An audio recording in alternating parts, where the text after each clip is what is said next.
This channel does not promote any violent, harmful, or illegal activities. All content provided by this channel is meant for an educational purpose only. Top quality और consistent performance के लिए सिर्फ silver pump नाम याद रखना। ভগবানপুর ১ নম্বর ব্লকের খাজুরআড়ি সমবায় সমিতি নির্বাচনে বিপুল জয় বিজেপির। ১২টি আসনের সবকটি আসনে জয়লাভ করেছে গেরুয়া শিবির। অপরপক্ষে তৃণমূল কংগ্রেস একটি আসনেও জয়লাভ করতে পারেনি। চণ্ডীপুর বিধানসভার অন্তর্গত বেউদিয়া গ্রাম পঞ্চায়েত এলাকার এই সমবায় সমিতি। বিপুল এই জয়ে রীতিমতো খুশি বিজেপির নেতা, কর্মী ও সমর্থকরা। জয়ী প্রার্থীদের অভিনন্দন জানিয়েছেন বিজেপির স্থানীয় মণ্ডল সভাপতি দেবব্রত কর ও কাঁথি সাংগঠনিক জেলা সহ সভাপতি স্বপন রায়, বিজেপির কাঁথি সাংগঠনিক জেলা যুব সভাপতি সন্তু মাইতিরা। আজকে ভগবানপুর ব্লকে আমাদের বেহুদা জিপিতে খাজুয়াড়ি সমবায় সমিতি নির্বাচনে আমাদের বিজেপির 12 জন প্রার্থী জয়লাভ করেছে।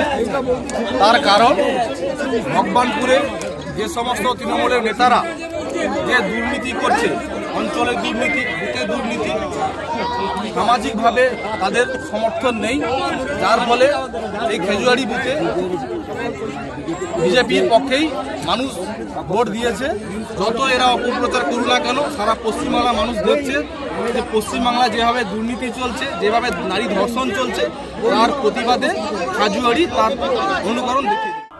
তবে শুধু তাই নয়, পাশাপাশি পূর্ব মেদিনীপুর জেলার ভগবানপুর ১ নম্বর ব্লকের দলীয় কার্যালয়ে অনুষ্ঠিত হয়ে গেল এক মেগা যোগদান কর্মসূচি। ভগবানপুর ১ নম্বর গ্রাম পঞ্চায়েতের খাগা বুথের সুবোধপুরে বিজেপির প্রতীকে নির্বাচিত পঞ্চায়েত সদস্য কালীশঙ্কর মাইতি এবং তার অনুগামী সহ পাইক ভেরি বুথের প্রায় ৪১টি পরিবারের শতাধিক কর্মী সমর্থকরা বিজেপি ছেড়ে তৃণমূল কংগ্রেসে যোগদান করলেন। তৃণমূল কংগ্রেসের পক্ষ থেকে তাদের হাতে তুলে দেওয়া হয় দলীয় পতাকা। আর পতাকা তুলে দিলেন ভগবানপুর ১ নম্বর ব্লকে তৃণমূল কংগ্রেসের সভাপতি রবীনচন্দ্র মণ্ডল। উপস্থিত ছিলেন ভগবানপুর ১ নম্বর পঞ্চায়েত সমিতির সভাপতি অরূপ সুন্দর পান্ডারা। যোগদানকারী সদস্য বলেন, আমরা তৃণমূলেই ছিলাম প্রথম থেকে, তবে ভুল বোঝাবুঝির জন্য ঘুরে গিয়েছিলাম একটু। আজ ফের আমরা আমাদের পুরনো দল তৃণমূলে চলে এলাম। TV9 Bangla digital.